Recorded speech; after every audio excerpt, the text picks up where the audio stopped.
Attorney General Barr, when it comes to police engagement, last August when speaking to the National Fraternal Order of Police, you shared your views on police engagement with the public. You stated, and I quote, "Underscore the need to comply first, and if warranted, complain later.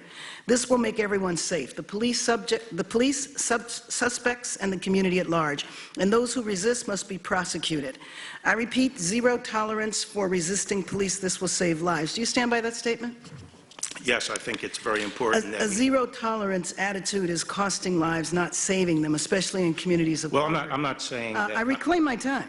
A movement and protests have arisen in response to police brutality. Here are a few examples of who bears the cost of zero tolerance. Elijah McClain was walking home from a convenience store when he was approached by police. He had not committed a crime. Police held him in a chokehold for 15 minutes, then injected him with ketamine, not under a doctor's supervision, but at the direction of non-medically trained and unlicensed police officers. Are you familiar with that case? No.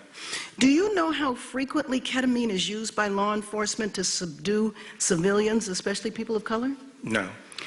Did you know if police departments have been documented as directing paramedics and EMTs to inject ketamine during arrests? No.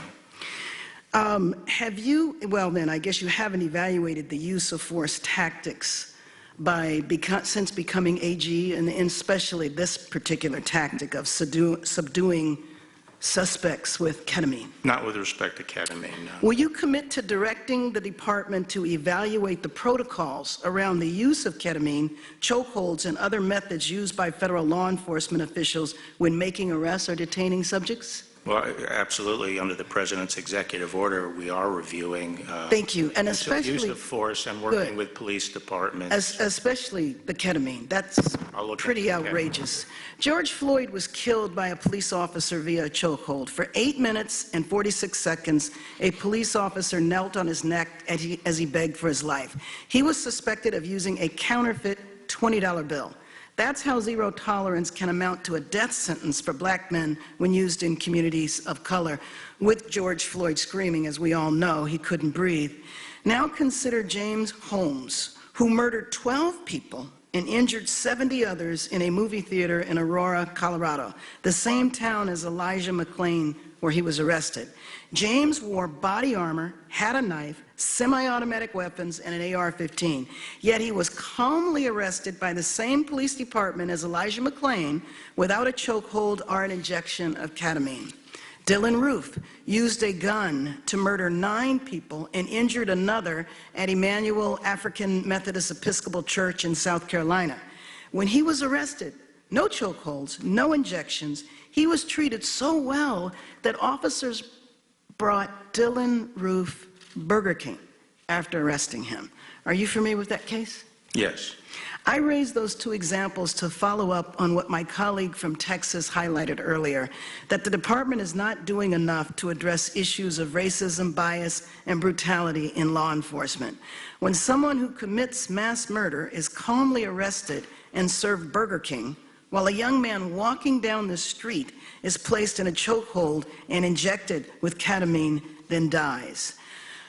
You said that under the executive order, the administration is looking at chokeholds. What have you determined so far? Well, we're setting up a system of certification of police departments, and part of what our charter is to come up with criteria that will be used for certification, including limitations on use of force, specifically including chokeholds. So in the George Floyd Justice and Policing Act, part of it called for a national registry of law enforcement officers as a resource for police chiefs to determine who are the best candidates for jobs. As you may or may not be aware, Tamir Rice might be alive today if the police chief who hired him had known that that police officer had been fired from another department. What is your view of a national registry of law enforcement officers? The second aspect of the President's executive order is to set up a database like that so that all determinations of excessive force around the country go into that database, and if police departments aren't reporting that information, they wouldn't be certified. So we do believe in one national point where you can go in and get determinations of excessive force on law enforcement candidates for jobs. Good, thank you. And I do want to comment on part of your opening statement when you were saying that after the Jim Crow period, that our justice system was equal. And I don't believe that that's the case. I said the laws were made equal. The laws are made equal. They are certainly not applied equally. We do have systemic problems in our law enforcement system, our criminal justice system on every level. The fact of the matter is 2.3 million people in the United States are incarcerated. We incarcerate 24% of the world's prisoners. 34% are black, while African Americans are just 13% of the U.S. population. So justice is still not equal, nor are our laws. And I think when we look at how many people are incarcerated or how many people are killed, it is not the numbers. It is the percentage to the percentage of that group in the U.S. population. I yield back my time.